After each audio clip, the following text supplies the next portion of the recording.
पुस्तक मार्केटचे सर्वेसर्वा आणि महाराष्ट्रातील एक अग्रगण्य पुरोगामी विचारवंत प्राध्यापक डॉक्टर मिलिंद कसबे, त्यांचा फार सुंदर उल्लेख कसबेंनीच केला की महाराष्ट्राच्या गळ्याला पडलेलं एक सुंदर क्रांतिकारी स्वप्न असणारं एक दाम्पत्यद्वय शाहीर सचिन माळी आणि शीतल माळी, आरोग्य सेनेचे डॉक्टर नितीन केतकर, आणि अचानक शूटिंगचं शेड्यूल लागल्यामुळं जायला लागले उमेश कोळकर.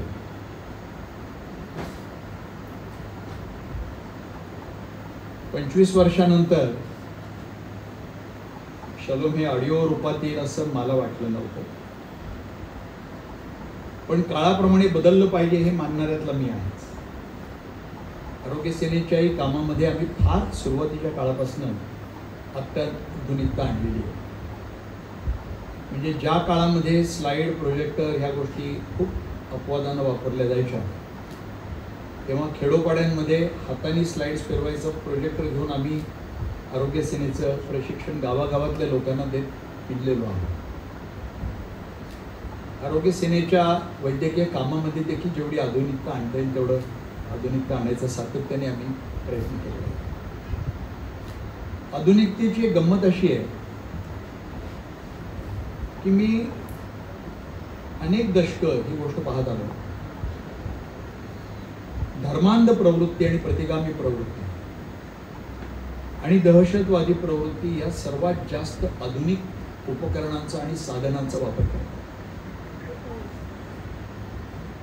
आणि पुरोगामी परिवर्तनवादी शक्ती ज्या विज्ञाननिष्ठेची भाषा करत असतात ते विज्ञानानं केलेल्या क्रांत्यांचा सर्वात कमी वापर करत असतात. राष्ट्रसेवा दलाचा कार्यकारी विश्वस्त असतानाच्या काळातही मी हे सर्व पाहून माझ्या परीने त्याच्यात काही आधुनिकता आणता येईल का याचा मी सतत प्रयत्न करत गेलेलो. असं का घडतं हा एक प्रश्न मनामध्ये सातत्याने स्वाभाविकपणे आलाच. सिरियामध्ये इसिसचे लोक जेव्हा सर्वात आधुनिक उपकरण घेऊन हत्याकांड करतात, तेव्हा अत्याधुनिक गॅस चेंबर्स घेऊन जूनचं हत्याकांड करणारा हिटलर डोळ्यापुढे उभा राहतो. या सर्व प्रवृत्तींचं आधुनिकतेशी काय नातं आहे आणि विज्ञानाशी काय नातं आहे हा प्रश्न मनामध्ये पडत असताना तुम्ही मला म्हणालात की डॉक्टर शलोम आपल्याला ऑडिओ रूपात आणलं पाहिजे. तुम्हाला नाही म्हणायचा प्रश्नच नव्हता. तुमच्या दोघांच्या गळ्यावरच नाही तर तुमच्या जगण्यावर प्रेम करणारा मी एक माणूस आहे.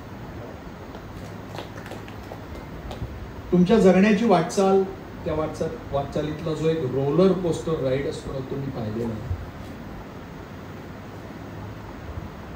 जवळ अनुभवलेला आहे.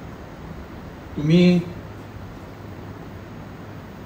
भूमिगत असतानाच्या काळात माझ्या घरी राहिलेला हे मी विसरणार नाही. आणि त्या सगळ्यातनं तुम्ही बाहेर पडून ज्या पद्धतीनं लोकशाही समाजवादी विचाराकडं आणि गांधींच्या अहिंसेकडे वळलात, स्वाभाविकपणे तुमचं जगणं मला अनेक तरुण लोकांनी अनुकरण करावं असं वाटत नाही. त्यामुळं सचिनला आणि शीतलला नाही म्हणायचा प्रश्नच नव्हता. आणि अत्यंत बिकट काळामध्ये मध्ये बाहेर असताना आरोग्य सेनेचं जेव्हा दूध भेसळीचं आंदोलन चाललेलं होतं, तेव्हा एक अत्यंत हृदयद्रावक असं, हृदयस्पर्शी असं गाणं सचिनने लिहिलं आणि शीतलच्या आवाजामध्ये ते आम्ही आरोग्य सेनेच्या आंदोलनामध्ये सातत्याने वाजवत राहिलो. ते गाणं सगळ्यांनी ऐकण्यासारखं गाणं, अत्यंत प्रतिभावंत असं हे जोडपं आहे. पण त्याबरोबर त्यांनी जलसा स्टुडिओची निर्मिती केली हे मला जास्त महत्वाचं वाटत. प्रतिभावंत हा काव्य जन्माला घालेल, पोवाडे जन्माला घालेल, तो त्याच्या गळ्यानं संपूर्ण समाजाला खडबडून जागं करायचं काम करेल, पेटवायचं काम करेल, चेतवायचं काम करेल. तो लेखणी शस्त्रासारखी चालवेल. वेळप्रसंगी तो आंदोलनात रस्त्यावरही उतरेल, व्यवस्थेला विरोध करेल. पण अत्याधुनिकता हातामध्ये घेऊन तिच्या मदतीनं पुन्हा परिवर्तनवादी चळवळ वेगळ्या डिजिटल माध्यमातून चालवण्याचा तो प्रयत्न सहसा करत नाही, तो तुम्ही केलेला.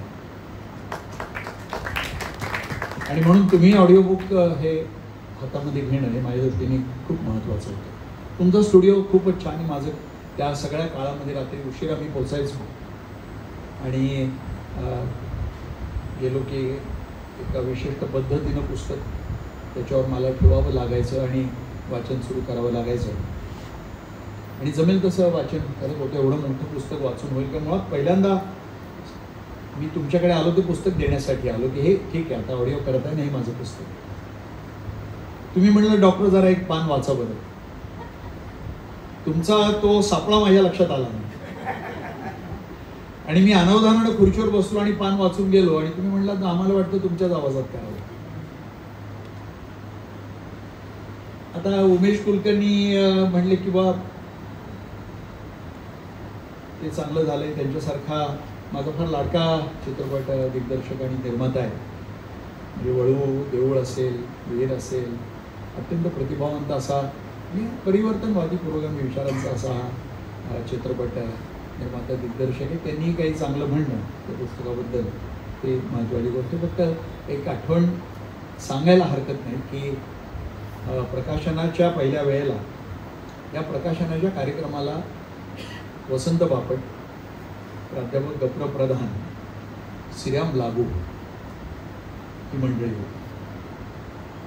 प्रधान मास्तरांना, त्यांना आम्ही मास्तर म्हणायचो, प्रधान मास्तरांना मी 2 दिवस आधी जाऊन ते पुस्तक दिलं. मला वाटतं दिवाळीचा तो कुठला तरी एक दिवस होता. तेव्हा मोबाईल वगैरे नव्हते, पण पेजर होता, तो कमरेला लावायचा आणि पेजरवर मला घरचा नंबर सारखा वाजायला लागला. मी रस्त्यात कुठेतरी थांबून घरी फोन केला. बाई म्हणल्यावर मास्तर तुला शोधतायत. मला शोधतायत, मी घाबरलो कारण दुपारी पुस्तक दिलं. म्हणजे आता काही खरं नाही, आपली चंपी बहुतेक मास्तर करणार. तर मास्तर म्हणले, अरे अभिजित, पुस्तक दुपारी तू दिलंस आणि ते 200 पानाचं पुस्तक मी सलग एका बैठकीमध्ये आत्ता वाचून संपलो आणि तुला वाटलं की तुझ्याशी बोलावं म्हणून मी फोन केला. लिहित राहा.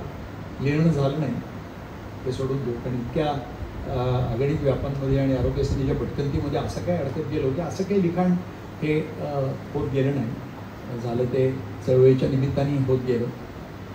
बापटांची अजून दुसरी गंमत आहे. पुस्तक लिहिलं तेव्हा माझा चुलत भाऊ सत्यजित हा साधनेचं तेव्हा सगळं काम पाहत होता आणि तो देशमुख प्रकाशनाचं सर्व DTP करायचा. तो म्हणला मी देशमुख प्रकाशनाकडे घेऊन जातो. तर एवढं मोठं प्रकाशन तो घेऊन गेला आणि त्यांच्याकडनं रवींद्र पाहत होते तेव्हा काम देशमुख प्रकाशनाचं. निरोप आला की आम्ही स्वीकारलेलं आहे पुस्तक, थोडं तुमच्याबरोबर मात्र एकदा बसूया. बसल्यावर त्यांनी मला एवढंच सांगितलं की हा काही भाग आहे हा खूप छान झाला, पण तो सारखा पुलंची आठवण करून देतो आणि प्रति पुला असा शिक्का तुम्ही मारून घ्यायचा की नाही तुम्ही ठरवा. म्हटलं अजिबात नाही. ज्या पादत्राणांमध्ये आपले पाय बसण्याची लायकी नाही तिथं पाय घालायचा कधी प्रयत्न करू नये. त्यामुळे तसं तुला वाटलं असेल, मी घरी आल्यावर कठोरपणे 50 पानं त्या पुस्तकातली उडवून टाकली. पण कदाचित त्यामुळे ते अधिक चांगलं झालं, कारण ती निवडून जेव्हा त्याच्या हातामध्ये दिली रवी गोडबोलेच्या, तेव्हा तो मला म्हणाला की आता क्रिस्प झालेलं आहे आणि आपल्याला हे पुस्तक करायचं आहे.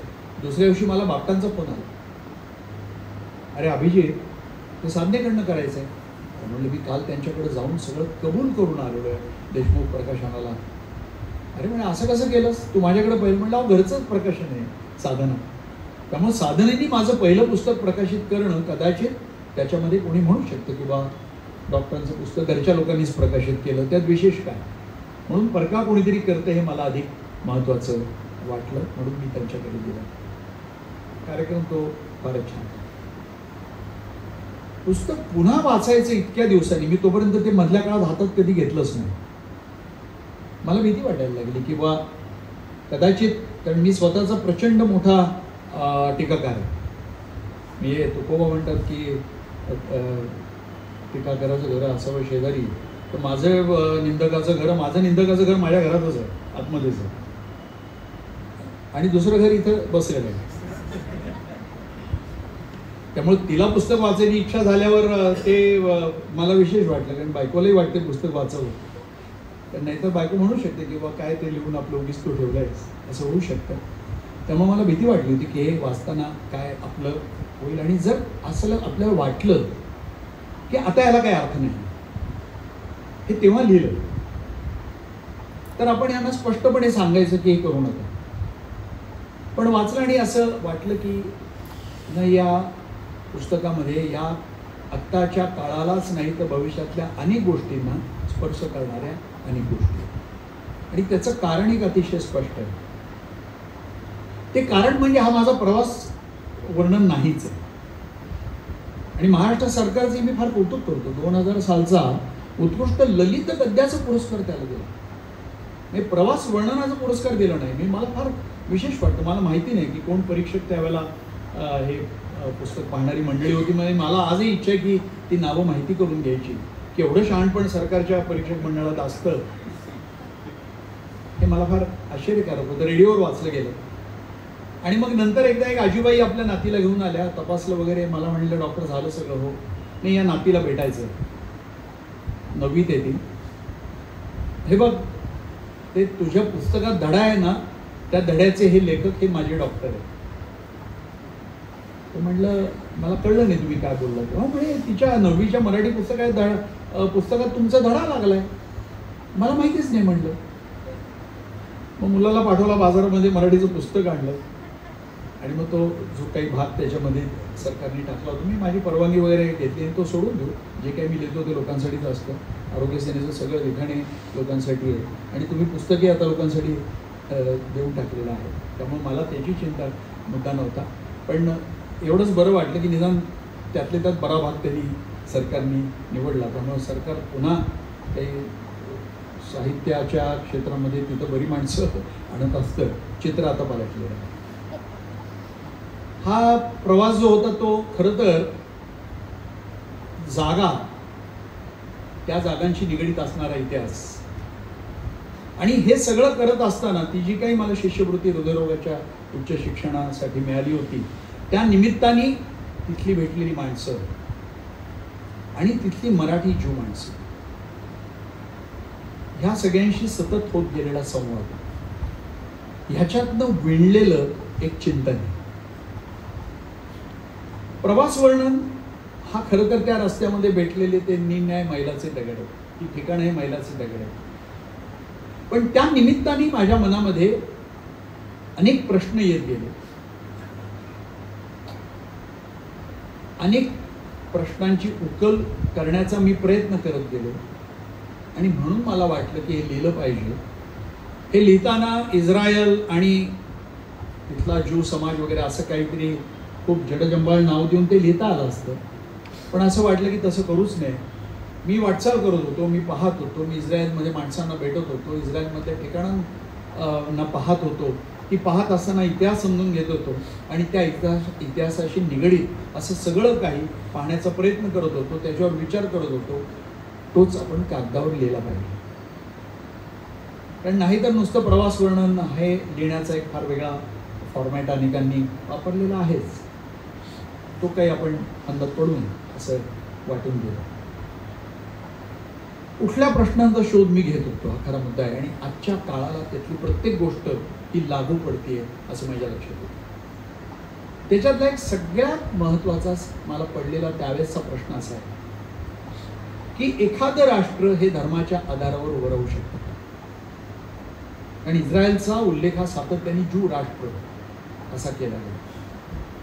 प्रत्यक्षामध्ये ते ज्यू धर्माच्या कुठल्याही ग्रंथावर, तोरावर किंवा इतर कुठल्याही ग्रंथावर किंवा ओल्ड टेस्टामेंटवर आधारित असं राष्ट्र नव्हतं. खरं तर लोकशाही समाजवादी मूल्यांवर उभारणी केलेलं ते राष्ट्र होतं.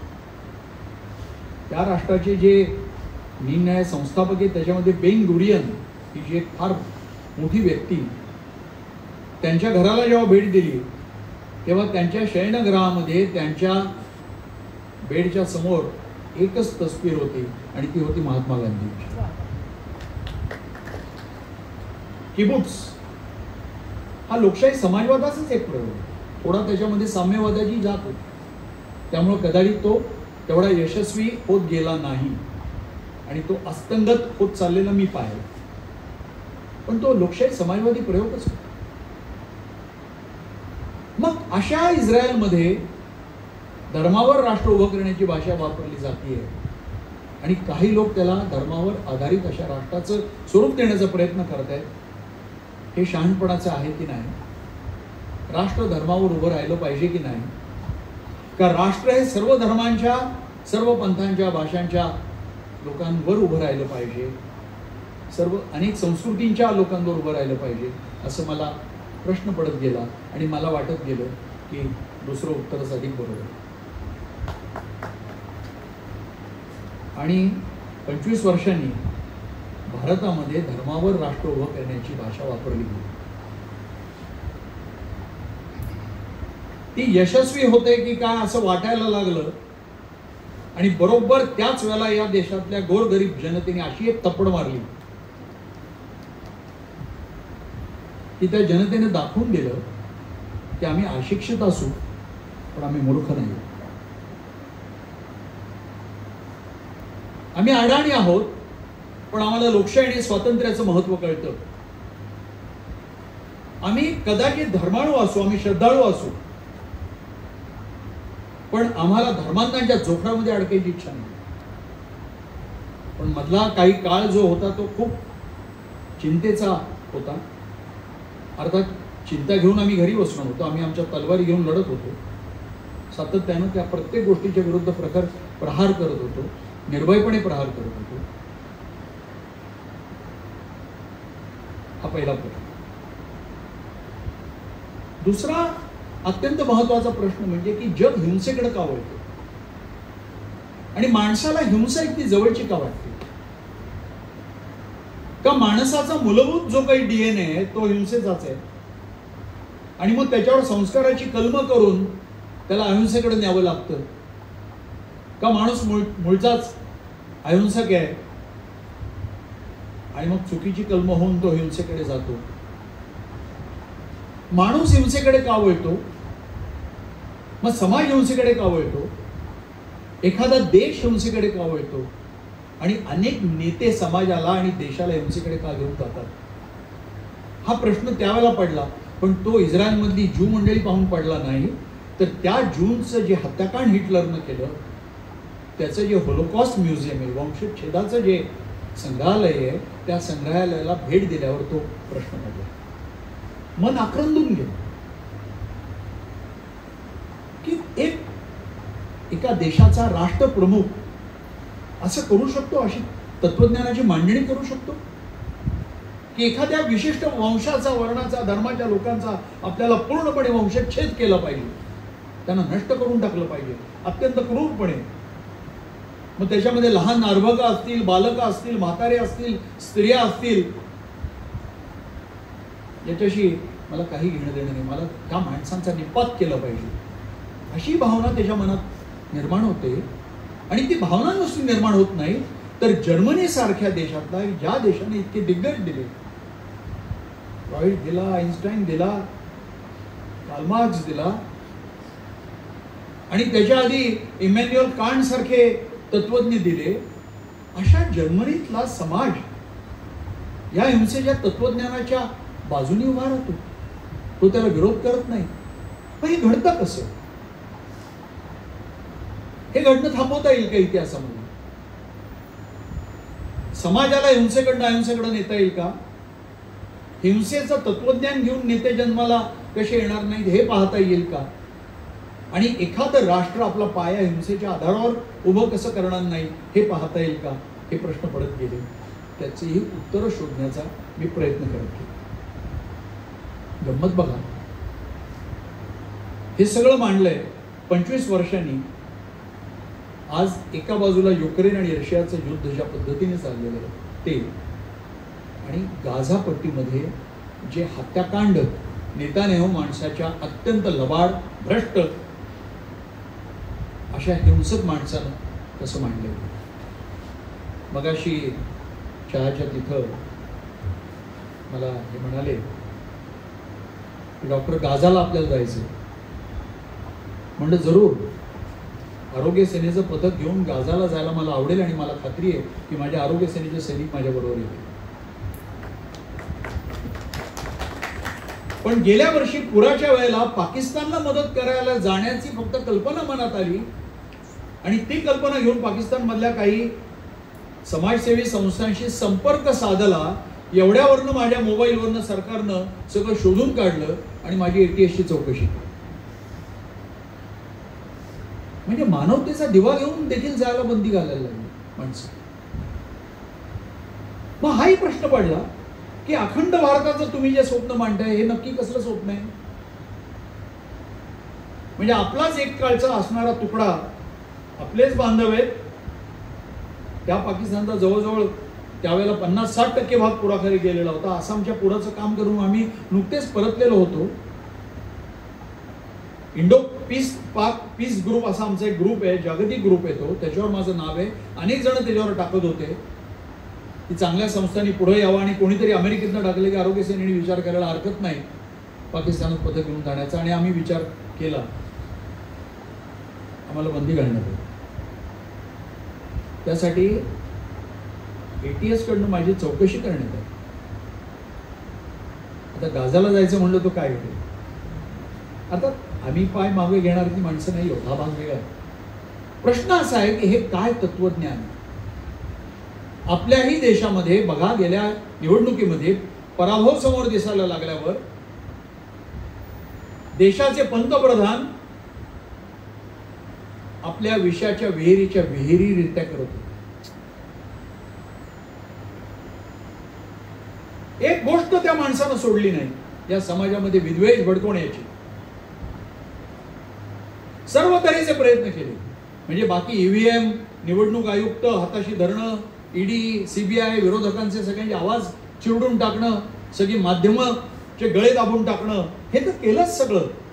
हे सगळं करूनही त्यांना दिसलं की आपला पराभव उभारलेला. आणि मग त्यांचा मूळ विषारी स्वभाव बाहेर पडायला लागला. मला सातत्याने एक भीती वाटते आणि म्हणून मी या गोष्टीचा उल्लेख करतो की त्यांच्या मातृ संघटनेचे एकेकाळचे सरसंघचालक यांनी काही दशकांपूर्वी असं वक्तव्य केलेलं होतं की भारतामध्ये भविष्य काळामध्ये हिंदू आणि मुसलमानांमध्ये यादवी युद्ध महाभारतासारखं होईल. ते जेव्हा होईल म्हणतात तेव्हा त्याचा अर्थ असतो की ते आम्ही करणार आहोत. हे त्यांच्या संघटनेचा DNA, तो माहिती आहे मला. मी फार पुरेपूर त्या संपूर्ण संघटनेच्या मानसिकतेला ओळखणाऱ्या माणसांपैकी एक आहे. मला माहिती आहे म्हणजे तो होणार, तो आम्ही घडवणार. भीती वाटते की उद्या खरोखरच आता सत्ता जाईलच. म्हणजे एवढं करून 2 कोबड्या, एक नितीश कुमारची आणि एक चंद्राबाबूंची लावून देखील जर सरकार तगलं नाही तर कुठल्या मार्गांचा वापर केला जाईल आणि कदाचित तो याच मार्गाचा वापर केला जाईल. आणि म्हणून या पुस्तकाच्या आधारे मी पुन्हा आपल्याला विनंती करतो की त्याचा होलोकास्टचा भाग आपण आवर्जून वाचा आणि आपली सतसत विवेक बुद्धी सगळेजण जागी ठेवा. हिंसेचा निषेध हा घरात बसून करून चालत नाही. तर हिंसेचा निषेध करण्यासाठी आपल्या अहिंसेची शस्त्र हातात घेऊन आपल्याला हिंसक लोकांना थेट भिडावं लागतं. तेव्हा ती हिंसा थांबवत आहे. हिंसेचा निषेध हा तेवढीच हिंसा करून किंवा त्याच्यापेक्षा अधिक हिंसा करून तुम्ही निषेध करू शकत नसतं. मग हिंसेतून फक्त हिंसाच जन्माला येतो. हा दुसरा मुद्दा. तिसरा शोध जो मी घेत होतो तो संस्कृती संघर्षाचा. कारण जेव्हा इथली जी मराठी ज्यूज आहेत, महाराष्ट्रातनं खूप ज्यू तिकडं गेले. आव्हान जेव्हा करण्यात आलं की जगातल्या सगळ्या ज्यू मंडळींनी आपल्या मायभूमी परतावं, तेव्हा खूप लोक आपले देशातून तिकडं ज्यू स्थलांतरित झाले. ते आपल्या देशामध्ये कित्येक हजार वर्ष राहत होते, पण ती मंडळी तिकडे गेली. महाराष्ट्रातली कोकणपट्टीतली खूप मोठ्या प्रमाणावर मंडळी गेली आणि त्यांनी बेनी इस्रायली समाजाचं तिथे संस्था स्थापल्या. आणि कुठनं तरी कळलं मराठी डॉक्टर आले, कार्डिओलॉजीचे, मला भाषणाला बोलवलं. मग ते भाषण आवडलं. मग काय आम्हाला पुढचे सर्व महिने आठवड्याच्या शेवटी मंडळी येऊन घेऊन जायची आणि आम्ही त्यांच्यापुढं मराठीमध्ये हृदयरोग प्रतिबंधाची बातमी करायची. पण या काळात ही जी गोष्ट मी अत्यंत बारकाईने पाहिली की धर्म विविध संस्कृतीच्या लोकांना बांधत नाही. धर्म हा राष्ट्राला बांधण्याचा धागा होऊ शकत नाही आणि धर्म हा विविध समाजांना बांधण्याचाही धागा होऊ शकत नाही. कारण तिथला बेनी इस्रायली समाज हा तिथले जे ज्यू आहेत, जे मुख्य युरोपियन ज्यूज आहेत, जे गौरवर्णीय ज्यूज आहेत, त्या ज्यूंनी कधीही आपला समाज मानला नाही. त्याला सुबत्ता मिळाली. भारतामध्ये त्यांना जे काही सुबत्तेचं आयुष्य मिळालं असतं त्याच्यापेक्षा कैक पटींनी त्यांना अधिक सुबत्ता, आर्थिक स्थैर्य, चांगली घरं, प्रत्येकाच्याकडे गाड्या हे त्यांना मिळालेलं. आम्ही हिंडलो त्यात काही जण तर चक्क विमानतळावर सफाई कामगाराचं काम करणार, पण त्यांची तुम्ही घरं बघाल तर आपली घरं त्याच्यापुढं फिकी वाटतील अशी घरं त्यांची होती. हे त्यांना सगळं मिळालं होतं आणि हे सगळं मिळूनही त्या ज्यू समाजानं, युरोपियन ज्यू समाजानं, गौरवर्णीय ज्यू समाजानं त्यांना आपलं मानलेलं नव्हतं. आणि तिथं दुसरं उत्तर मिळालं की धर्म हा माणसांना बांधायला पुरेसा नाही. मी उलट खऱ्या अर्थानं बांधते तर ती संस्कृती आणि त्याच्याही पुढे जे माणसाला बांधते ती मानवते.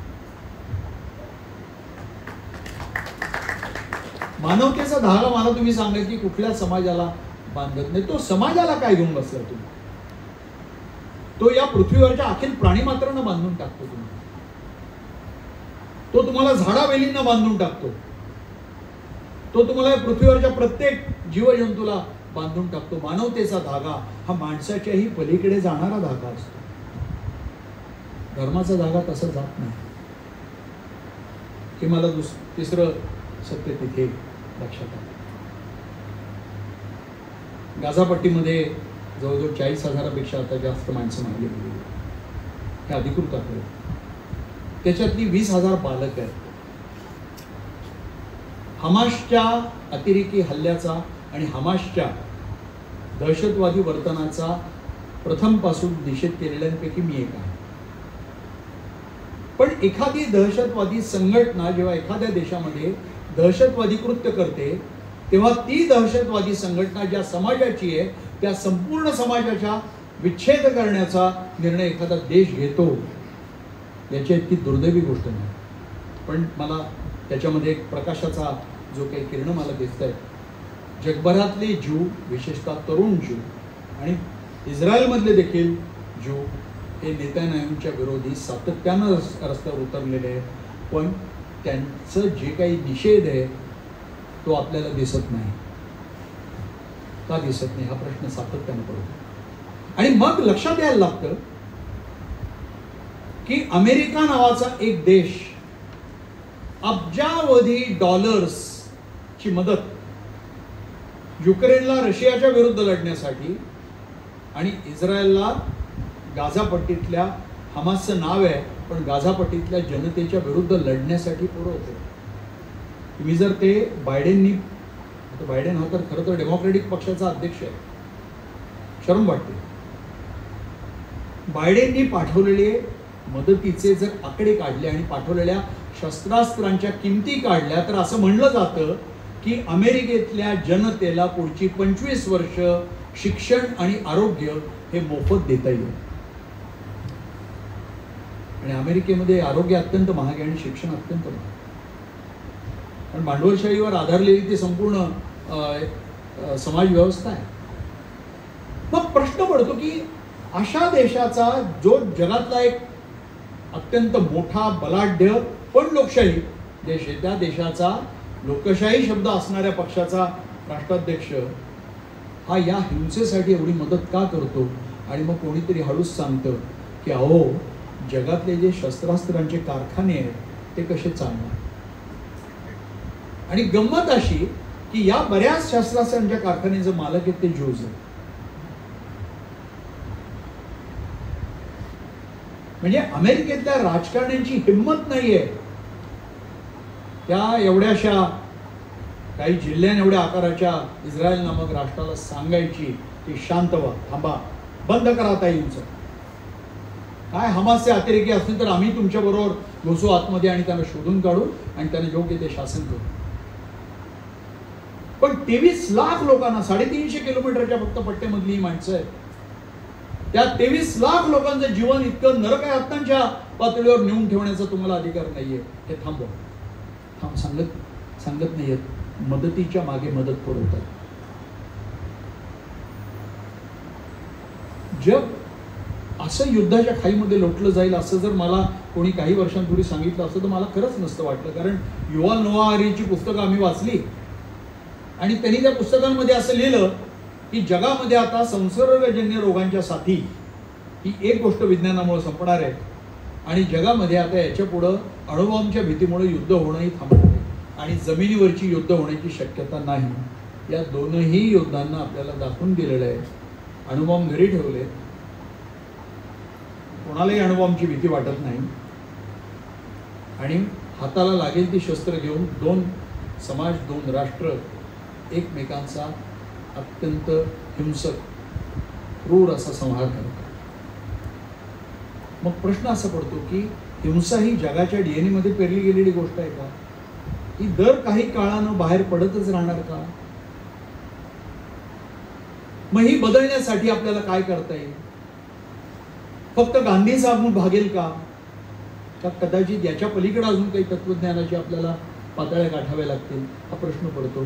शालोम लिहिताना हा प्रश्न पडला आणि आज 25 वर्षांनी लक्षात येते हा प्रश्न अजूनही गडद बनत चाललाय, अजूनही अवघड बनत चाललाय, हा गुंता अधिक घट्ट बनत चाललाय. शालोममध्ये काही प्रश्न शोधायचा प्रयत्न केला, माझ्या परीने त्याची उत्तरं देण्याचा मी प्रयत्न केला आणि आज असं लक्षात येते की ते सगळं 25 वर्षांनी आजही लागू पडतंय. पण आजही अनेक प्रश्न आपल्यापुढे उभे आहेत आणि अनेक प्रश्नांची उत्तरं जगाला पुन्हा शोधायची. जर एका उटोपियाचा तुम्ही उल्लेख केला, उटोपिया म्हणजे एक आदर्श समाज रचना, ज्या समाज रचनेमध्ये कुठेच भेदभाव नाही, विषमता नाही, दुःख नाही, दैन्य नाही, दारिद्र्य नाही, सर्वांना समान हक्क आहेत असा एक समाज. आता उटोपियाचा एक वेगळा उल्लेख असा केला जातो की उटोपिया हे स्वप्नच आहे, आदर्श समाज हे स्वप्न असते. हे मीही मान्य करतो. जगणं देखील फार आदर्श नसू शकतं, पण आदर्शाच्या दिशेने वाटचाल करणं माणसांनी थांबवलं नाही पाहिजे. त्या दिशेने त्यांनी वाटचाल करण्याचा जास्तीत जास्त सातत्याने प्रयत्न केला पाहिजे, आत्मपरीक्षण केलं पाहिजे. आणि मला वाटतं की गाझा आणि युक्रेन या 2 युद्धांनी आपल्याला पुन्हा मानवजातीला आत्मपरीक्षण करण्याचा संकेत दिलेला आहे आणि हा संकेताची काही पाळंमुळं शालोममध्ये मी मांडायचा प्रयत्न केला. जे शालोम आहे ते हे आहे. शेवटी मी एवढंच सांगतो की जेरुसलेमला जेव्हा आम्ही गेलो आणि येशू ख्रिस्ताला क्रूसावर खेळ ठोकून मारल्यावर त्यानंतर त्याच्या शिष्यांनी त्याचं शव खाली काढलं, पण त्याच्या आधी तो क्रूस त्याच्या खांद्यावर देऊन तो एवढा अगडबंब अवजड असा क्रूस घेऊन येशूला चापकाचे फटके मारत त्या वधस्तंभापर्यंत, त्या जागेपर्यंत नेण्यात आलं होतं. त्या रस्त्याचं नाव आहे व्हाया डोलोरोसा, वेदनेची वाट. आमच्या मार्गदर्शक महिलेनं त्या वाटेवरनं आम्हाला चालवलं. त्या वाटेवरनं चालताना क्षणाक्षणाला त्या येशूच्या क्रूसाचं ओझं कुठंतरी मनाचं ओझं खांद्यावर वाटत होतं. आणि मग तिने दाखवलं की या जागेवर हा क्रूस ठेवून खेळ ठोकण्यात आले आणि मग त्याच्या अनुयायांनी त्याचं शव काढलं आणि या दगडावर त्याला आंघोळ घातली. तो दगड तिथं ठेवण्यात आलेला. त्यांचं म्हणणं आहे तोच तो दगड आहे. मला असं वाटतं की मानवी समाजाचा वेदनेच्या वाटेवरचा प्रवास संपायलाच तयार नाही, पण त्याच्या वेदनेच्या वाटा नियती निर्माण करत नाहीये, तर माणूसच स्वतः आपल्या वेदनेच्या वाटा निर्माण करतोय. प्रत्येक वेळेला तुमच्या वेदनेचं सगळं ओझं खांद्यावर घेऊन भार वाहून नेणारा येशू आपल्याला कुठे सापडणार? आता तो भार आपल्याला सर्वसामान्य आपल्या खांद्यावर घेतला पाहिजे आणि जगाला वेदनांपासून मुक्त करण्याचं आपण कुठेतरी निर्धार केला पाहिजे. तो निर्धार तुम्ही केलात तरी शलोम सार्थक होईल. शलोम म्हणजे शांती. असा एक देश की ज्या देशामध्ये प्रत्येक जण भेटल्यावर ते एकमेकांना शलोम म्हणजे शांती असं म्हणतात. आणि असा एक देश की ज्या देशामध्ये कधीच शांती येत नाही. पण या देशामध्ये शांती न येण्याचं कारण धर्म आहे. धर्मांच्या आधारावर जगामध्ये एवढी हिंसा झाली ती भूगोल व्यापण्यासाठी देखील सत्ता झाली नाही किंवा सत्ताधाऱ्यांच्या संपत्तीच्या हव्यासापोटी देखील तेवढी हिंसा झालेली नाही एवढी धर्मांच्या आधारावर हिंसा झाली आहे. आपल्याही देशामध्ये धर्माच्याच आधारावर हिंसा करण्याचं नियोजन आजही थांबलेलं नाही, चालूच आहे. पुढे हिंसेचा नवा कुठला अध्याय ते घेऊन येतील ही भावना सतत मनामध्ये राहते. मला वाटतं की आपण सगळ्यांनी याला नकार दिला पाहिजे आणि शलोम वाचल्यावर तो नकार देण्याची तुमच्या मनात प्रेरणा निर्माण झाली तर शलोम हा शब्द आणि हे शीर्षक मी माझ्या पुस्तकाला दिल्याचं मला सार्थक वाटतं. धन्यवाद.